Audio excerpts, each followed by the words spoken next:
going on, everybody? I go by the name of Curry, and I want to thank you guys for joining me here today on SneakerPhetish. I hosted a 4-hour-long Twitter space on the topic. I've watched the 3.5-hour-long podcast on Drink Champs. I watched the 2-hour-long Lex interview that he did. I've done a lot of digging into what he said and why he said and what he believes. And I think that I've come to a conclusion that we can get into and that I can speak pretty eloquently on. So, without further ado, let's get into it. If you've been totally under a rock, or if you only look at my channel to get news and sneakers and fashion, you may or may not know that Kanye West, now known as Ye, was recently terminated from Adidas in his collaborative deal with his brand Yeezy. Kanye has been a partner under the Yeezy LLC brand with Adidas since I believe around 2015 when he started coming out with the Yeezy 750 and originally the Yeezy 350. He totally revolutionized the sneaker industry after turning it on its ear with the Air Yeezy over at Nike. He took his talents over to Adidas to claim that he was getting a lot more creative control and a lot more freedom. It was a beautiful partnership. And that's the first thing that I want to discuss. The first topic of today's video is Adidas. Adidas's deal with Kanye and the termination of the deal. Were they right to do it? Did Kanye need Adidas more than Adidas needed Kanye? So let's dig into that a little bit. Now, as I mentioned, Kanye and Adidas had a beautiful partnership. They literally sold billions with a big B worth of product. Adidas's stock rose. They sold millions of pairs of Yeezys. They sold over 1 million pairs of just the cream white Yeezy 350. They actually overtook Jordan brand in terms of sales. Now, of course, not Nike as a whole, because Nike is a behemoth of a company making over $40 billion a year, and Adidas even making somewhere around 10 or 11 billion still pales in comparison, even at number 2 to Nike. But that's still a huge victory to overthrow Jordan brand. Now, thankfully, Nike already had a designer named Virgil Abloh, may Virgil Abloh rest in peace, that was already cooking up the 10 that would actually bring Nike right back and claim that top spot over Adidas when he came out with 10 iconic silhouettes that totally were redone, restructured, and deconstructed, which was of course known as the 10. Funny thing about it, of course, as we all know, is that Virgil Abloh calls himself a protege or a descendant of Kanye West. Him and Kanye have had a very close relationship, and they both have drawn inspiration from one another in terms of design, fashion, things of that nature. But I digress. It's just funny to me how Nike's answer to Kanye's effect that he was having with Adidas was getting one of the people that literally studied with and under Kanye West, which to me just proves his influence even more, but it is what it is. Now, if you were paying attention to Kanye over the years and some of the colorways of the infamous Yeezy Boost 350, especially the version 2 model, you might have seen Kanye going through a bit of a transformation years ago. And when I say a transformation, I really mean a spiritual transformation.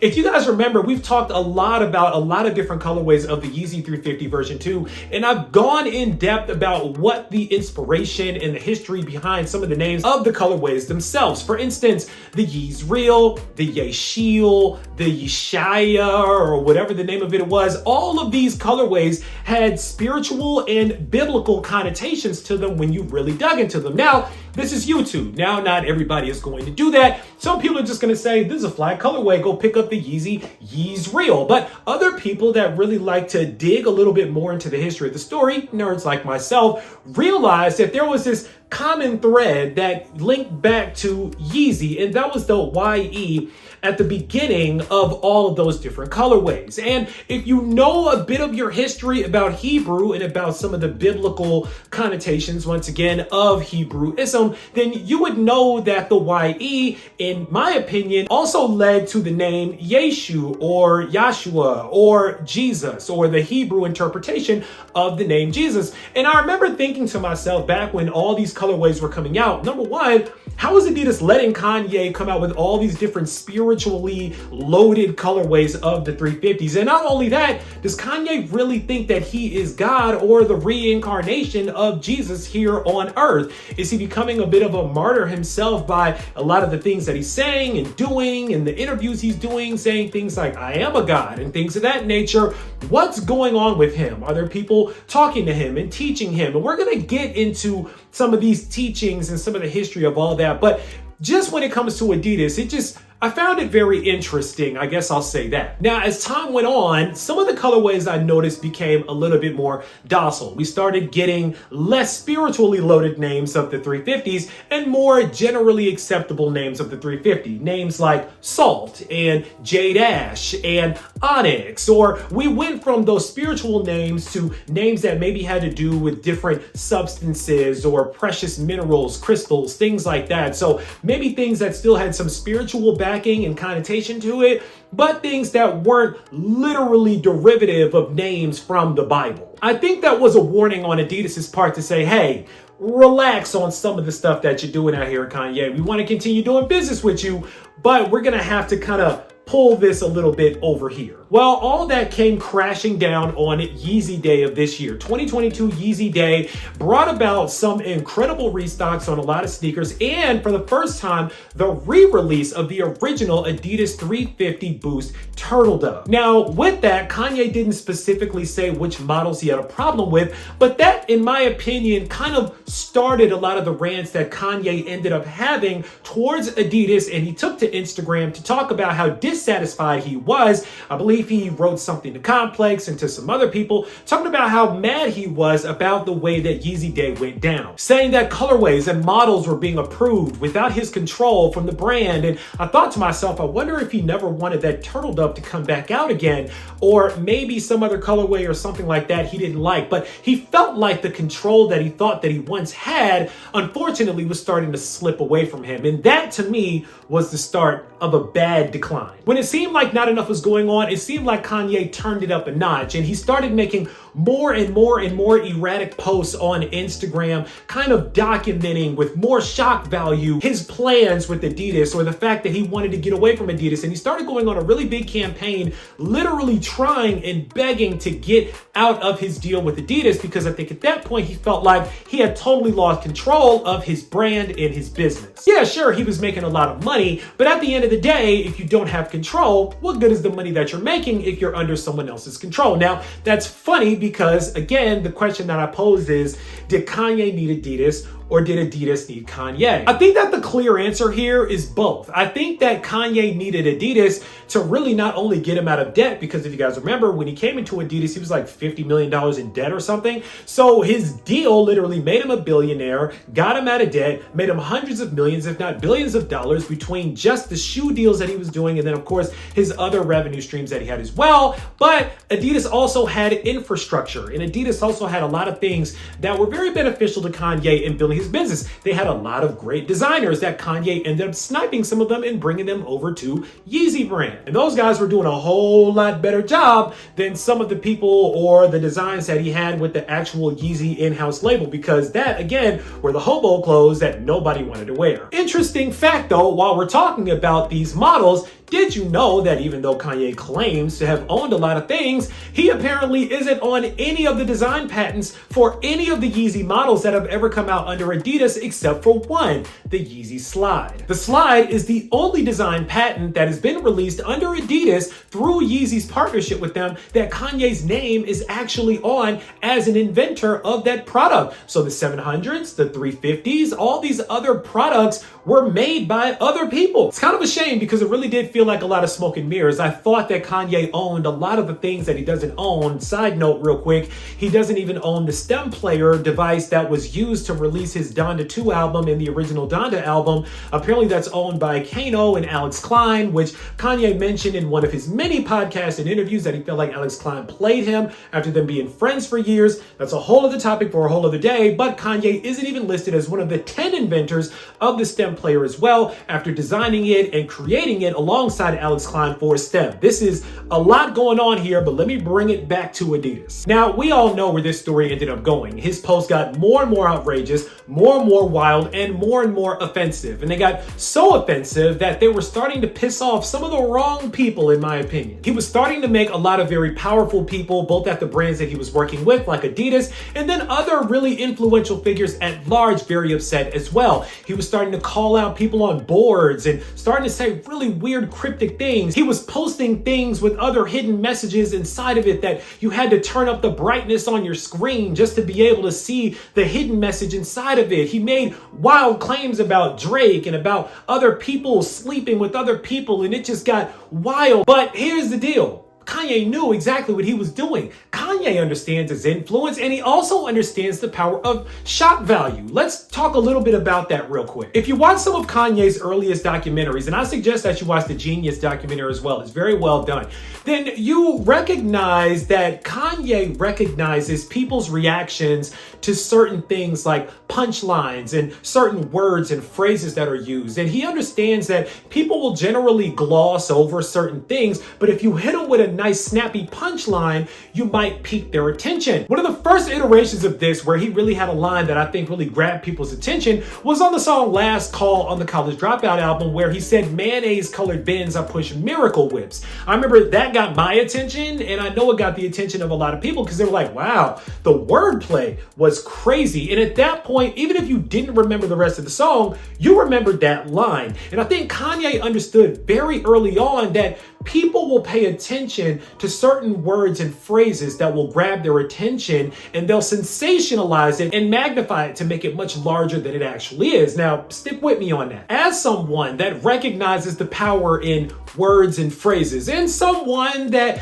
I think we can all agree may be a bit narcissistic, maybe a bit self-indulged, maybe a bit spoiled, man, a lot of people speak to his mental issues as well. Listen, first of all, we're not here to discuss his mental issues. We're not here to discuss or diagnose. I am not a doctor or a psychologist or a psychiatrist. So I'm not here to say that Kanye has this, that, or the third. There have been a lot of people who have discussed the fact that when they said something that other people didn't like, people like Dave Chappelle, Martin Lawrence, that there are a lot of people out here that said that they were offered certain types of medications because people saw them as being something that they actually weren't. I'm just going to leave that there as far as the topic on mental health goes. However, as someone that understands that words and phrases matter and that people tend to hone in on certain words without doing their due diligence about the surrounding information and the context, I think Kanye saw that opportunity by saying that he was going to go DEFCON 3 on Jews. Now, before we get into that, let's close the chapter on Adidas.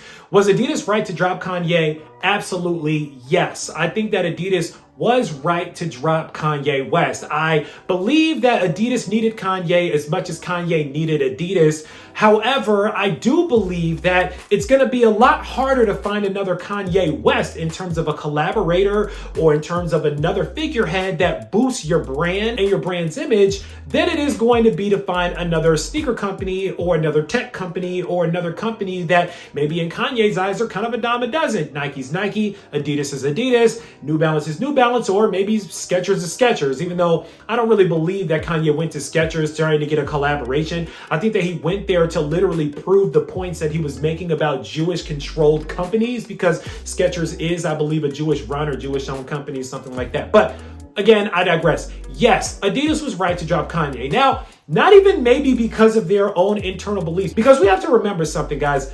Companies really don't have a soul. Companies really don't have any morality.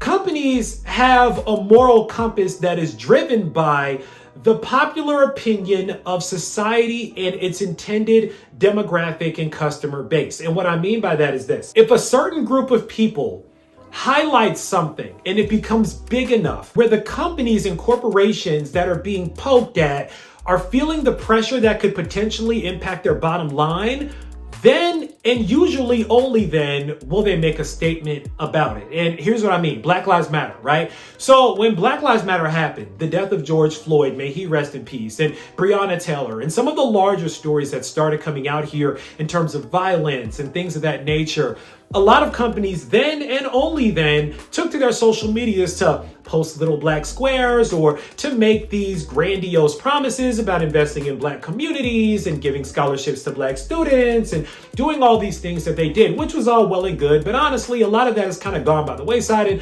nobody's really holding anybody accountable at that point, because when was the last time that we got an update from Adidas about their $120 million initiative to invest in black communities? it is what it is. Water under the bridge. Everybody's moved on. However, my point about corporations is that there was so much outrage at a national and international level that the brands felt like they had to do something. This also happens a lot in the LGBT community as well. When Dave Chappelle made comments about the LGBT community, which we're going to draw kind of parallels to what Dave Chappelle said and what Kanye is doing. But when it became so large, then that's when you notice this kind of influx of support for the LGBTQIA plus community. I say it all the time. A lot of corporations just kind of check the boxes. So we'll notice during months like Pride Month that, we really amplify LGBT communities. Or we'll notice during can't really say Black History Month because Nike didn't really give us that this year, did they? But during Black History Month, you'll notice companies will turn it up a notch with the Blackness or Latin History Month or what have you. And then once those months are over, it's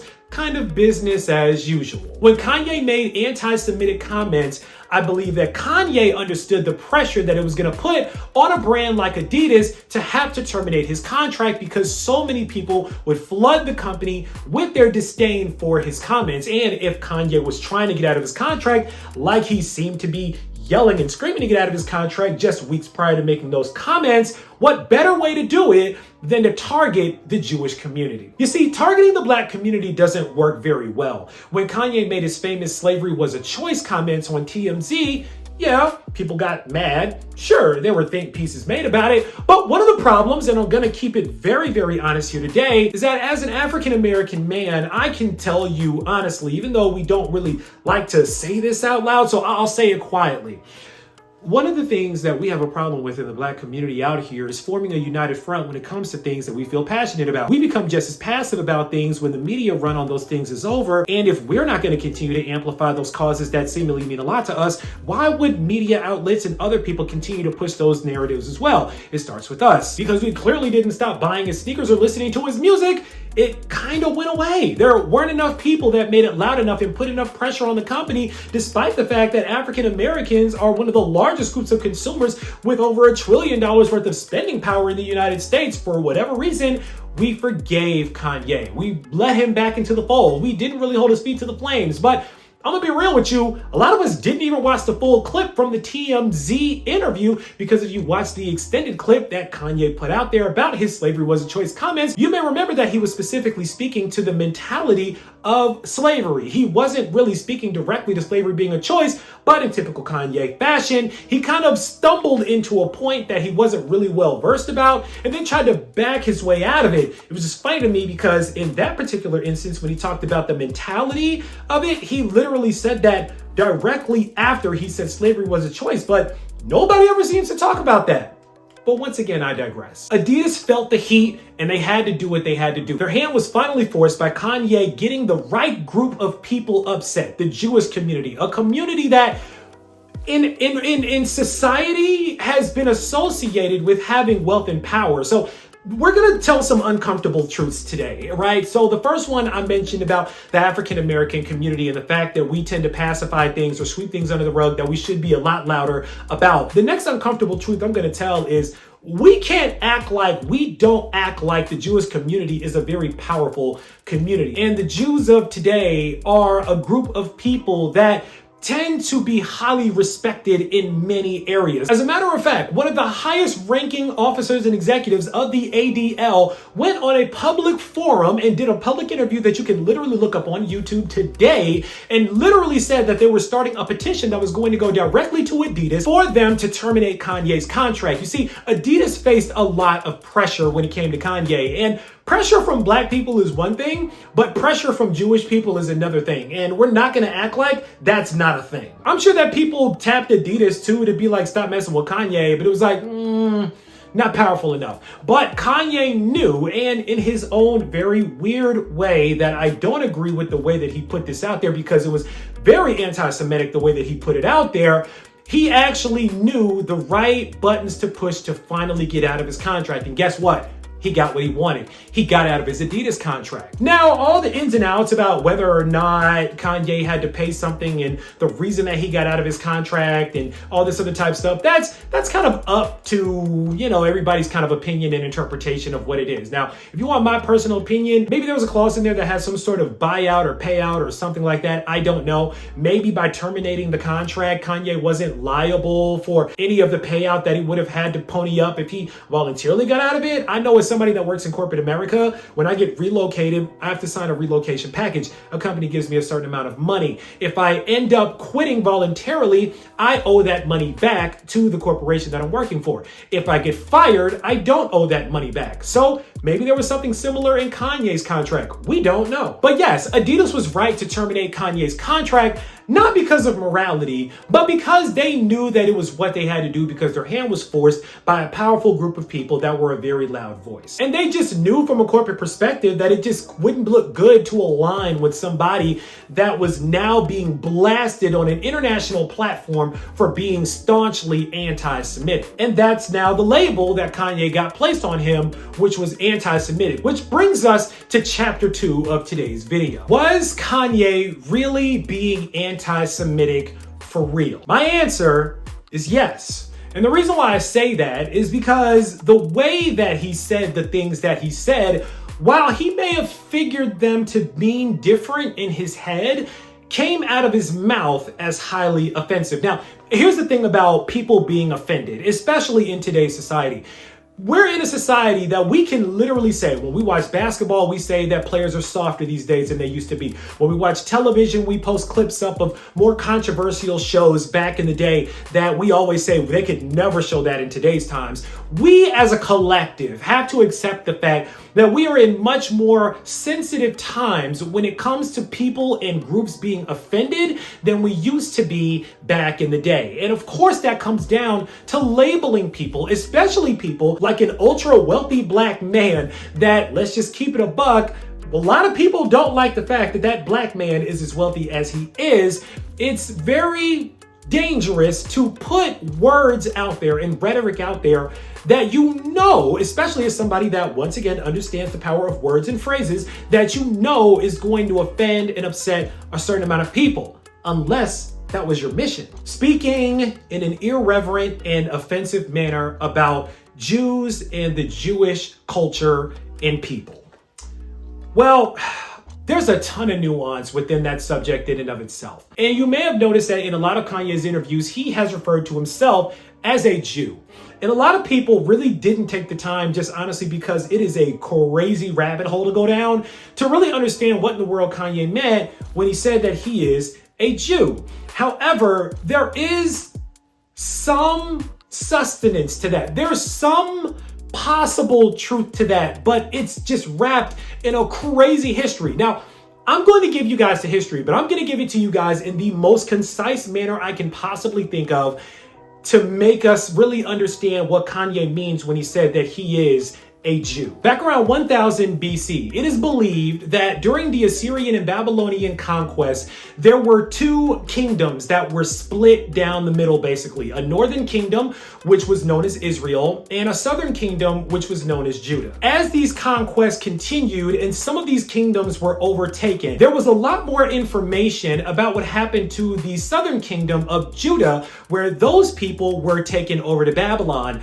But in terms of the northern kingdom, known as Israel, the people captured there was very little writing and history and documentation of what ended up happening to those tribes of people that were taken from Israel. This reemerged in a very popular way during the Reconstruction era around the time of Jim Crow, leading off of slavery. There was a group of black people, some may view them as more extremist than others, that took to the Bible and particularly Deuteronomy 28 and very in particular, Deuteronomy 28, verse 28, and they use that as fuel to spark the movement of what would be called the 12 lost tribes of Israel. that would call themselves the descendants of those lost tribes. Now, the way that this is portrayed in the book of Deuteronomy is basically that the people are cursed with a curse, and some people look at that as a prophetic kind of foresight into what became of slavery and what became of black people in our oppression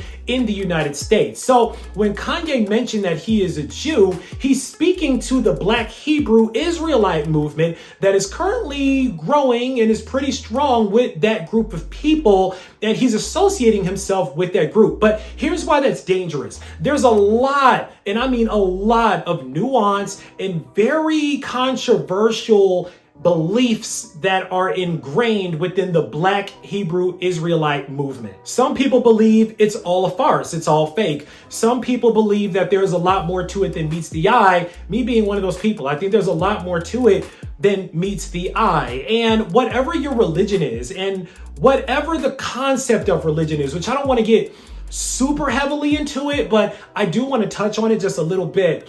Whatever your religion is and whatever you believe is your belief to have. There are so many rappers that we tend to look at as our heroes, and we love listening to their music, never realizing that the messages ingrained in their music heavily align sometimes with the Black Hebrew Israelite movement. Let me talk a little bit about a guy named Kodak Black. Now, Kodak Black has a lot of songs that we just kind of listen to the beat and we kind of just let it go over our heads. But he had a song called First Day Out. And in First Day Out, he actually labeled himself as an Israelite in the song. Now, the way that it goes, he was actually introduced to the Black Hebrew Israelite movement while locked up in prison. He became an active and avid follower of it, and he's actually listed on the Wikipedia page as one of the followers of this movement. Now, let's talk about Kendrick Lamar a little bit. Now, if you guys listen to the album Damn by Kendrick Lamar, you may remember a song called Fear. Now, there's actually a theme that's woven throughout the entire album of Damn if you really listen to the lyrics, but Fear in particular features a voicemail that his cousin Duckworth left for him,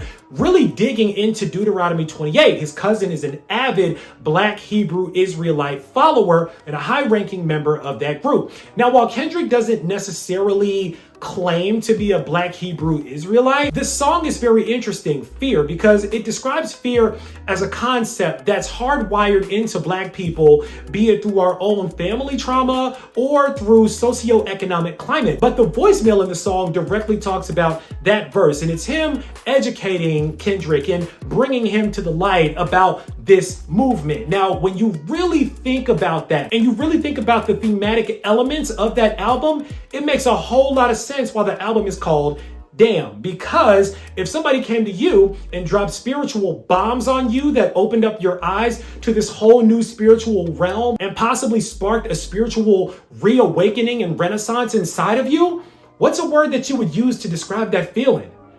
Damn. Kanye has no doubt had a lot of people around him and in his circle. People like Candace Owens, who we all know is pretty much a grifter. And I will say that about Candace. I'm not really trying to defend Kanye here either, but at the same time, if you guys know the story of Candace Owens, you know that she is a serial grifter. Quick history about Candace Owens, if you don't know, and the reason why I call her a grifter. Candace Owens went to high school, got a $37,000 settlement through the help of the NAACP after some white males left a voicemail on her phone threatening her with racial slurs and racial threats. Then she ended up going to college, creating a very liberal blog that was called Degree 180 that made fun of Trump. Then all of a sudden she created something else called Social Autopsy that actually ended up doxing a bunch of people, which led to her getting doxed herself, which led to her becoming conservative, because when people were doxing her, the conservative and the Republican Party came to her and put their arm around her and said, hey, we got your back. And in her words, she became a conservative overnight. Then when she realized that a black face on conservative platforms could rise her to fame very quickly, she went all in on her conservatism and never looked back. A grifter. So when you have somebody like Candace Owens that's in your ear over here,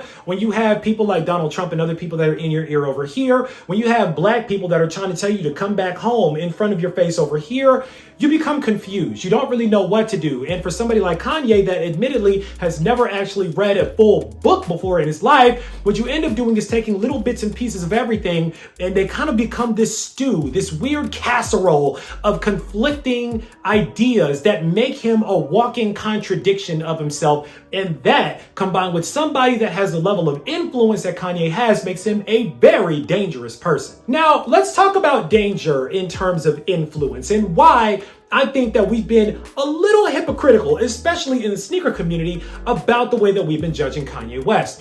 One of the major things that I've heard about Kanye West and the fact that even if he wasn't himself being anti-Semite, or we'll just claim the fact that he can claim ignorance because he maybe truly feels that he actually is a Jew that is a descendant of one of those lost tribes of Israel, the problem that people are saying is the influence that Kanye West has. That he has so much influence, similar to Donald Trump, that even if he himself is not inciting violence, the way that his words are being interpreted are inciting violence in other people. We all have seen at this point the infamous 405 freeway picture with the signs that were highly offensive and the hand gestures that were also highly offensive of the people standing on the overpass on that freeway. And people are saying, that's Kanye's fault because he has so much influence that he didn't tell them to go do it. But people are going to look at whatever Kanye says, they're going to maximize it and magnify it, and they're going to go off and do extremist acts. Agree. But we just had a situation in the sneaker community where we talked about two YouTubers, Danny Moore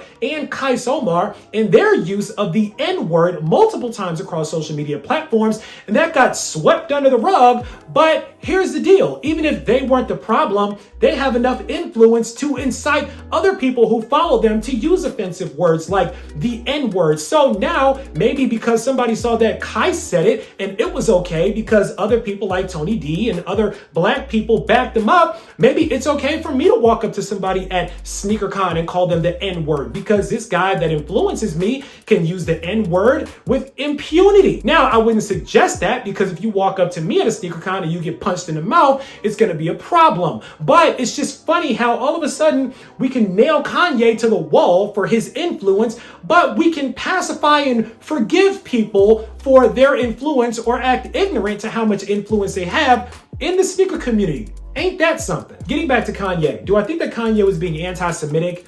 Yeah, I think that the way that his words came out and the way that they were interpreted definitely came across as very anti-Semitic. I think that he is a bit misunderstood when it comes to the 12 tribes of Israel, and he needs to do a lot more research and maybe read a book for once to really understand the deep roots and the deep history of what it is that he talks about before he gets involved with it. And of course, makes public statements about it. But as someone that likes to give you the punchline up front and then give you the context on the back end, as opposed to somebody like Dave Chappelle who likes to give you all the context first and then get to the punchline at the end, I think that's why they can say kind of similar things, but they be interpreted so differently. Well, Kari, what do you mean they said the same thing? Well, here's the deal. On Drink Champs, Kanye said that he was jealous of Jews. He said that he was jealous of the power of their uniformity and the fact that they have so much unity and the fact that when they come together, to Kanye's point, and I think this is the point that he's actively proving right now, him being this social pariah at this point,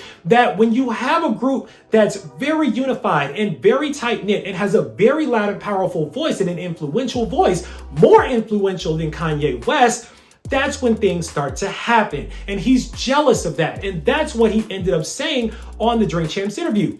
Dave Chappelle said something very similar on his Netflix special, The Closer, when he talked about the LGBT community. Dave Chappelle said, if you remember, that he is jealous of the LGBTQ community because somehow they have managed to have that uniformity where if you say something that offends that community, they will come at you and rain fire on you, possibly making you lose out on endorsement deals, money, opportunities, things of that nature. And he wonders how that group was able to do it, but black people as a whole still haven't been able to do it after hundreds of years of being frustrated and upset. Remember when I made the point a couple of minutes ago about the fact that we are not as unified as we should be?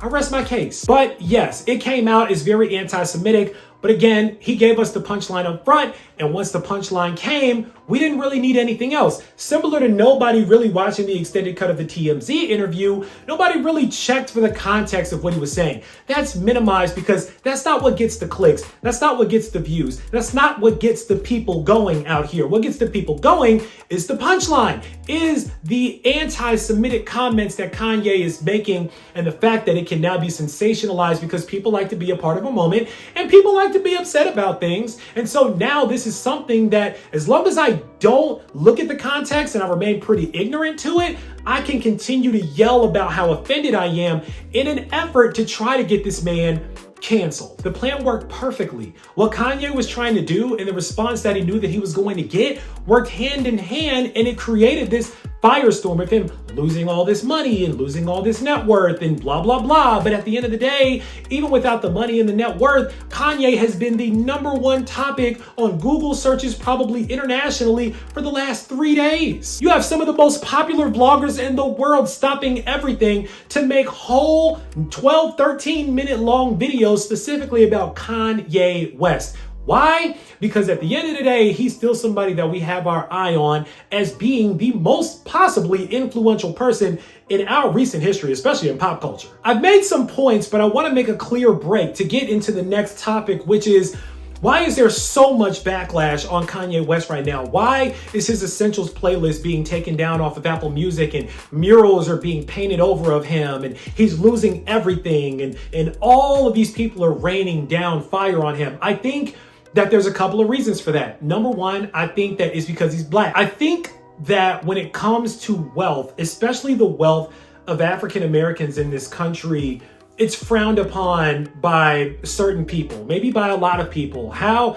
did that person get to the point that he got to by rapping or through his influence? And that was through, which was again very calculated, catering to a large demographic of people that kind of transcended color. And what's funny is that as Kanye did that, he kind of created this cult following that really doesn't care about his political belief. There's a lot of kids that are going to continue wearing Yeezys that really don't care about anything that he said. There's Jewish kids, I'm sure, that are going to continue wearing Yeezys because they're fresh and they don't really care about his politics. They don't really care about what he has to say about this, that, and the third, and the media and all this other type. They don't really care about that. They just want to wear his shoes and look fly.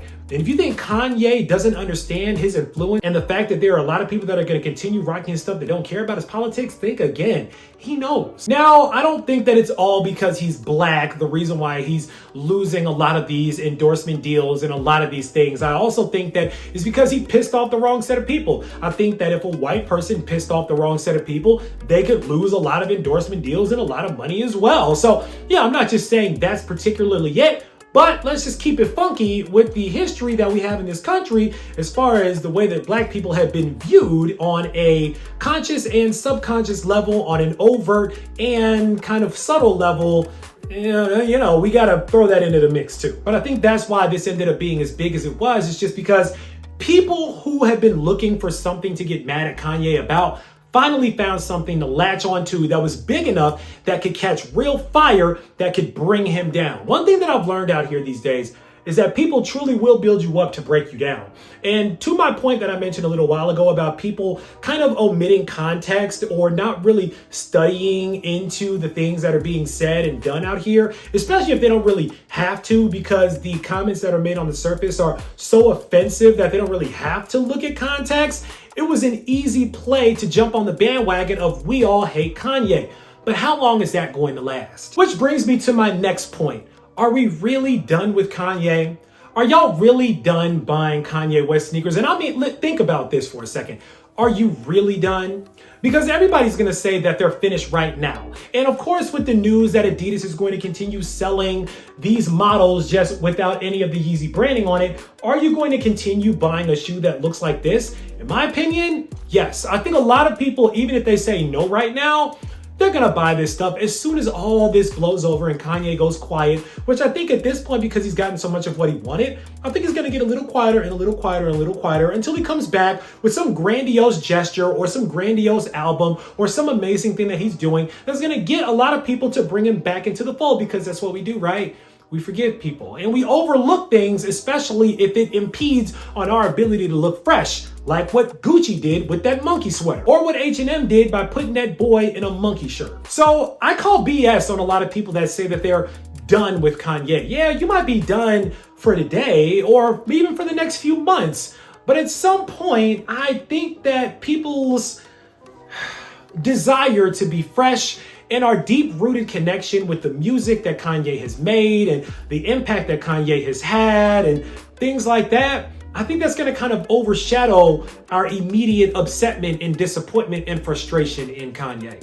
I might be wrong, but we'll see. And that kind of brings me to my last point. I appreciate you guys listening to this. I know we've been here for a long time. I'm gonna wrap it up.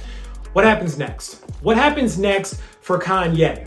Well, if you want my personal opinion, I think that the best move for him will be to go completely independent. Now, again, if you guys have been following Kanye's movements for a while, then you guys know that through his spiritual awakening, he started aligning himself with a lot of prominent pastors and a lot of figureheads like the CEO from Chick-fil-A, who of course is a very big conservative and very spiritual. And if you guys remember that tweet from 2020 that Kanye put out there of a big whiteboard that had something that looked like a city on it or an ecosystem that all surrounded this center of Yeezy and Kanye, and it consisted of schools and churches and the Northwest Foundation and hospitals and all these other things. I think that Kanye has been thinking of a way to create this utopia or maybe this complete ecosystem. And Rolling Stone even reported on this a while ago, something that he wanted to make called the ecosystem, something like that, where I think that his overall vision here is to create something for us. And when I say us, I do mean black people, because he has been on record talking about he wants black people to be more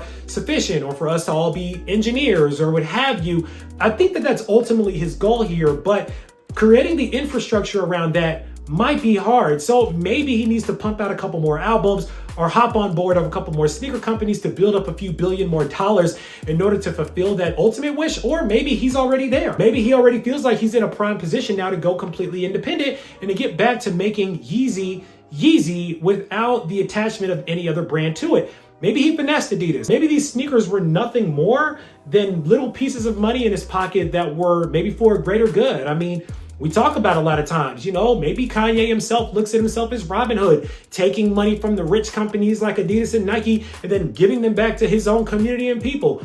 Maybe he thinks he's going to build the next Wakanda. We don't know what's going to happen. But at this point, I could see him going independent as long as he can create something or bring good designers with him that can make that product, because apparently I see Kanye as a visionary and as a creative, but he's not much of a designer. So I think that he gives people concepts and then they design those things to create the products that look like this. Again, this is all conjecture. This is all maybe. I don't know. We don't know what's gonna happen. Maybe he jumps on board with New Balance tomorrow and now Yeezy New Balance is getting ready to ramp up and do some new sneakers. I wouldn't advise it, but we never know. But on this side, what's gonna happen with us? I think that we're still gonna continue to rock with Kanye, either because on one side of the coin, you might have a group of people that really could care less about his politics, but are the major buyers of his apparel and his streetwear and his footwear. And then on the other side of that, you might have a group of people that, whether it came from us being lost descendants of Israel or through our own religious trauma or through the way that we were hardwired socioeconomically, we were taught to forgive. We were taught to never turn our backs on our own. We were taught to always leave our arms open and to love one another and to welcome our brothers back into the fold, like the story of the prodigal son, because that's just what we do. So maybe we'll do it again. I'm pretty sure we will, no matter how disappointing, frustrating, or exhausting it is. Kanye West is a multi-layered, complex, insecure, narcissistic, creative genius. And trying to dissect him, understand him, or get into his mind, I think is gonna be something that literally takes another lifetime past the ones that we're already in right now. He is truly one of a kind. He is a once-in-a-lifetime talent. I will give him that. My hope is that he understands that the influence that he has far-reaching effects that go beyond his own narcissism and his own anti-Semitism, even if in his own weird mind is justified. I guess we'll see what ends up happening. I would love to hear you guys' thoughts. That's pretty much all that I got to say today. Now it's time for you guys to sound off and let me know what you guys are thinking about this whole ordeal. I know I put a lot on you guys today. We covered a lot of ground. We gave a lot of information. At the end of the day, am I going to continue wearing my Yeezys? Yeah. I'm gonna continue wearing my Yeezys and I'm gonna continue listening to that College Dropout album. Now, maybe not Donda or maybe not some of the later stuff, but Kanye has made an impact and an effect on my life that cannot be erased, even through something offensive that he's done to a group of people that don't even look like me. I just find it funny how people who look like me have been more outraged about something that he's done that doesn't even have to do with a group of us, but more so has to do with another group. Now, before I go, I take that back. Before I go, we got to talk about the George Floyd thing too, because I know a lot of people feel like the George Floyd comments had to do with his cancellation. I think maybe it had to do with about 20% of his cancellation, honestly. I don't think that his comments about George Floyd weighed so heavily that people found that to be the thing, plus his anti-Semitic comments, that made him be canceled. And the reason why I say that is because if you look at the statement of any company, including Adidas, their primary reason for dropping Kanye is that their companies do not tolerate anti-Semitic speech or any other form of hate speech. That is the prominent reason why all these companies have been dropping Kanye. I haven't seen anybody that said, due to Kanye's inflammatory comments about George Floyd, may he rest in peace, we are deciding to cut ties with Kanye West. Everything that I've seen has said, due to anti-Semitic comments and hate speech that we don't tolerate, we're dropping Kanye West. But ain't that something? Ain't that interesting in and of itself? I'll leave us all to kind of chew on that. Once again, I thank you guys for joining me here today. I go by the name of Kari. This is the Adidas Yeezy Boost 350 version 2 Salt. And until next time, I'm out.